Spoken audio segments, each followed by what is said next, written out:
ચાલો મિત્રો, તો જનરલ નોલેજના આપણે આગળની ભરતીમાં પૂછાયેલા મોસ્ટ આઈએમપી 20 પ્રશ્નો જોઈ લઈએ. બરોબર, તો પહેલો પ્રશ્ન છે, ભારતના કયા સંગીતકારને સર્વોચ્ચ નાગરિક સન્માન ભારત રત્ન મળનાર પ્રથમ ગાયક છે? બરોબર, તો MS સુબ્બુલક્ષ્મી થઈ જશે આપણે. બરોબર, સુબ્બુલક્ષ્મી. ઓપ્શન 3 MS સુબ્બુલક્ષ્મી થઈ જશે. ભારતના કયા સંગીતકારને સર્વોચ્ચ નાગરિક સન્માન ભારત રત્ન મળનાર ગાયક છે, પ્રથમ ગાયક? બરોબર, તો ઓપ્શન 3 આપણો સાચો જવાબ થઈ જશે. ચલો પ્રશ્ન 2 તરફ જઈએ.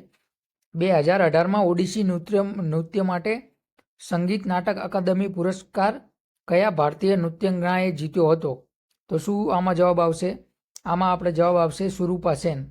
ઠીક છે, સુરૂપા સેને 2018માં ઓડિસી નૃત્ય માટે સંગીત નાટક અકાદમી પુરસ્કાર જીત્યો હતો. બરોબર, ચલો પ્રશ્ન 3 જોઈ લઈએ. ભારતીય બંધારણના ભાગ 4A મુજબ કોઈ માતા પિતા અથવા વાલીને તેમના બાળક અથવા જેમ કે કિસ્સામાં હોય વર્ડની ઉંમર વચ્ચે શિક્ષણની તકો પૂરી પાડવામાં આવશે. તો બંધારણના ભાગ 4A મુજબ કોઈ પણ માતા પિતા છે, બરોબર, તો 6 થી 14 વર્ષની ઉંમરના જે બાળકો હોય, બરોબર, એમના શિક્ષણની તકો પૂરી પાડવાની ફરજ છે. બરોબર, તો ભાગ 4A મુજબ 6 થી 14 વર્ષના બાળકો માટે આવે. બરોબર, તો ચલો પ્રશ્ન 4 તરફ જઈએ. ભારતીય ઉપખંડમાં જાણીતી સૌથી પ્રાચીન લેખન પદ્ધતિનું નામ શું છે? બરોબર, ભારતીય ઉપખંડમાં જાણીતી સૌથી પ્રાચીન લેખન પદ્ધતિનું નામ શું છે? તો સિંધુ લિપિ આવે. બરોબર, અમુક લોકો પાલી લિપિ કરે છે, પાલી લિપિ ના આવે, સિંધુ લિપિ આવે. સૌથી જાણીતી લિપિ છે સિંધુ લિપિ. ઠીક છે, તો ચલો પ્રશ્ન 4 તરફ જઈએ. 2023ના મહિલા અનામત બિલ મુજબ લોકસભા અને રાજ્ય વિધાનસભાઓમાં મહિલાઓ માટે કેટલી બેઠકો અનામત છે? તો 1/3 આવે. બરોબર, મહિલા અનામત કેટલું છે લોકસભા અને રાજ્યસભામાં? 1/3. ઠીક છે. પ્રશ્ન 6, પંડિત બિરજુ મહારાજ ભારતીય નૃત્યાંગ, સંગીતકાર, ગાયક અને ભારતમાં કથક નૃત્યના ખાલી જગ્યા કાલકા બિંદાદિન ઘરાનાના પ્રતિભાશાળી હતા. તો એમનો કયા ઘરાનાના હતા એ પ્રશ્ન આપણને પૂછ્યો છે. તો લખનૌ ઘરાનાના હતા. બરોબર, પંડિત બિરજુ મહારાજ. ચલો પ્રશ્ન 7, એથ્લેટિક્સમાં IAAF વિશ્વ ચેમ્પિયનશિપ ક્યારથી સંપૂર્ણપણે વ્યવસાયિક સ્પર્ધા બની? તો કઈ સાલ પૂછી છે આપણને? તો 1997. બરોબર, ચલો પ્રશ્ન 8 તરફ જઈએ. ભારતના આયોજન આયોગના સ્થાને 2015માં કઈ સંસ્થાની સ્થાપના કરવામાં આવી? તો નીતિ આયોગની. બરોબર, નીતિ આયોગનો અધ્યક્ષ કોણ હોય? પ્રધાનમંત્રી. જે પ્રધાનમંત્રી હોય એ નીતિ આયોગના અધ્યક્ષ કહેવાય. તો આપણે અત્યારે નીતિ આયોગના અધ્યક્ષ પૂછ્યા હોય તો નરેન્દ્ર મોદી થઈ જાય. ઠીક છે. પ્રશ્ન 9, બારસ હિન્દુ તહેવાર દિવાળી જેવો જ છે, જે નીચેમાંથી કયા આદિવાસીઓ દ્વારા ઉજવવામાં આવે છે? હવે બારસ એક તહેવાર છે, બરોબર, હિન્દુ તહેવાર દિવાળી જેવો જ છે, જે નીચેમાંથી કયા આદિવાસીઓ દ્વારા ઉજવવામાં આવે છે? તો વારલી અને કોકણા. બરોબર, વારલી અને કોકણા આદિવાસી જાતિ દ્વારા. બરોબર, અને આ વારલી અને કોકણા આદિવાસી જાતિ ક્યાં જોવા મળે છે? તો ગુજરાત અને મહારાષ્ટ્રમાં. ઠીક છે, ચલો આગળ 10મો પ્રશ્ન જોઈએ. રંગાસ્વામી કપ કયા રમત સાથે સંકળાયેલું છે? બરોબર, તો હોકી. બરોબર, હોકી રમત સાથે સંકળાયેલું છે. બહુ બધા કન્ફ્યુઝ થાય છે. બરોબર, જ્યારે પણ આ જોડકામાં પૂછવામાં આવે, બરોબર, ત્યારે આપણે એક વસ્તુ યાદ રાખવાની શોર્ટકટ ટીકમાં, કે હોકી રંગીન આપણે હોકી રંગવાળી હોય, બેટ આપણે સફેદ જ વાપરીએ એવું સમજો ને. બરોબર, હોય કલરવાળા બેટ હોય ક્રિકેટના, પણ આપણે એવું સમજવાનું કે આપણે બેટ તો સફેદ જ વાપરીએ, પણ જ્યારે હોકી વાપરીએ ત્યારે કલરવાળી વાપરીએ. કલર એટલે રંગ. બરોબર, હોકી તો રંગવાળી, કલરવાળી, એટલે રંગાસ્વામી કપ હોકી સાથે સંબંધિત છે. ઠીક છે. 11મો પ્રશ્ન, ડિજિટલ કોમર્સ માટે ઓપન નેટવર્ક ONDC એ ખાલી જગ્યા દ્વારા એક પહેલ છે.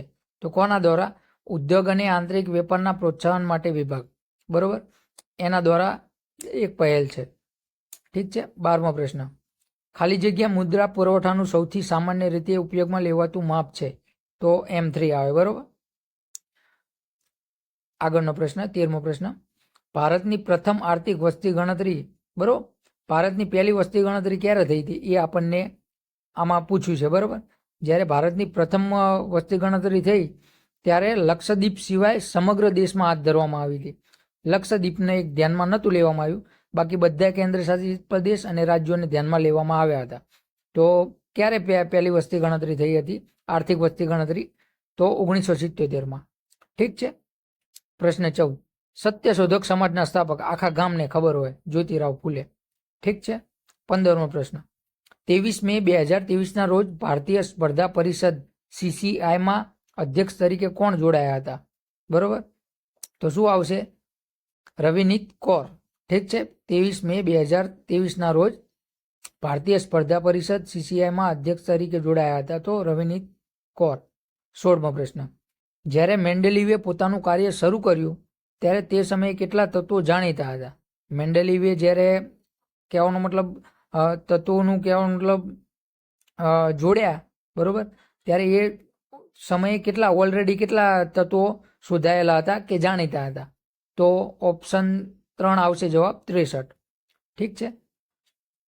પ્રશ્ન નંબર 17, ન્યાયાધીશોના નિવારણના સંદર્ભમાં નીચે આપેલ વિધાન પૂર્ણ કરો ભારતીય બંધારણ મુજબ. બરોબર, તો ન્યાયાધીશને હટાવવા હોય, બરોબર, તો એના માટે યોગ્ય વિધાન કયું છે? બરોબર, તો ઓપ્શન બી આપણો જવાબ થઈ જશે. ન્યાયાધીશોના નિવારણ માટે ખૂબ જ મુશ્કેલ પ્રક્રિયા નિર્દેશ કરેલ છે. બરોબર, સંસદમાં બિલ પસાર કરવું પડે, લોકસભા અને રાજ્યસભામાં બિલ પાસ કરવું પડે, બરોબર, એમને હટાવવા માટે. એટલે બહુ થોડીક કઠિન પ્રક્રિયા છે, એમ મુશ્કેલ પ્રક્રિયા છે. ઠીક છે. પ્રશ્ન નંબર 18, બેડમિન્ટનને લગતા નીચેનામાંથી કયું વિધાન સાચું છે? બરોબર, બેડમિન્ટનને આપણે થોડું બેઝિક ખબર હોય, બરોબર, તો એમાં કયું વિધાન સાચું છે આપણે આમાં કહેવાનું છે.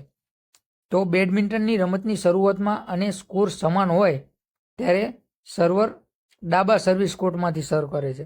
તો ખોટું છે. બરોબર, આખી લાઈન સાચી છે, પણ જે આ ડાબા સર્વિસ કોર્ટમાંથી લખ્યું છે ને એ ખોટું છે.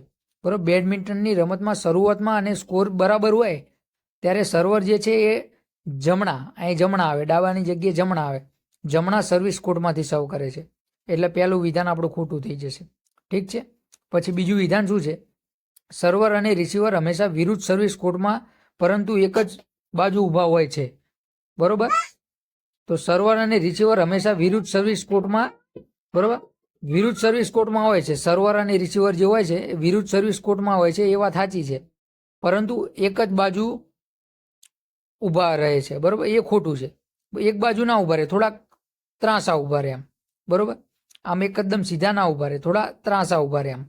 બરોબર, એટલે આપણો જવાબ શું થઈ જાય? સાચા વિધાન પૂછે છે ને, સાચું કયું છે? તો એક અને બંને નહીં. બરોબર, એક પણ સાચું નથી, એટલે એક અને બંને ના આવે. 1 અને 2 બંને નહીં. બરોબર, એ કંઈ સાચા નથી. પછી 19મો પ્રશ્ન શું કહે છે? મે 2023માં ભયમુક્ત રાજ્ય માટે કયા રાજ્યના મુખ્યમંત્રીને ભારત રત્ન ડોક્ટર આંબેડકર પુરસ્કાર એનાયત કરવામાં આવ્યો હતો? તો યુપીના મુખ્યમંત્રી યોગી આદિત્યનાથ. બરોબર, યુપીના મુખ્યમંત્રી યોગી આદિત્યનાથ છે, એને ભારત રત્ન ડોક્ટર આંબેડકર પુરસ્કાર એનાયત કરવામાં આવ્યો હતો ભયમુક્ત રાજ્ય માટે. ઠીક છે. પછી 20મો પ્રશ્ન, ચલો. તો ખાલી જગ્યાએ દેશ અથવા દેશના સુનિશ્ચિત ભાગમાં રહેતા તમામ વ્યક્તિઓના લોકસાંખ્યિક, શાસ્ત્રીય, આર્થિક અને સામાજિક ડેટા એકઠા કરવા, સંકલન કરવા, વિશ્લેષણ કરવા માટે પ્રસારિત કરવાની સંપૂર્ણ પ્રક્રિયા છે. તો લોકગણના. બરોબર, વસ્તી ગણતરી. બરોબર, વસ્તી ગણતરી છે એ યોગ્ય છે આપણો જવાબ. ઠીક છે. તો આશા રાખું છું કે આ 20 પ્રશ્નો તમને ગમ્યા હશે.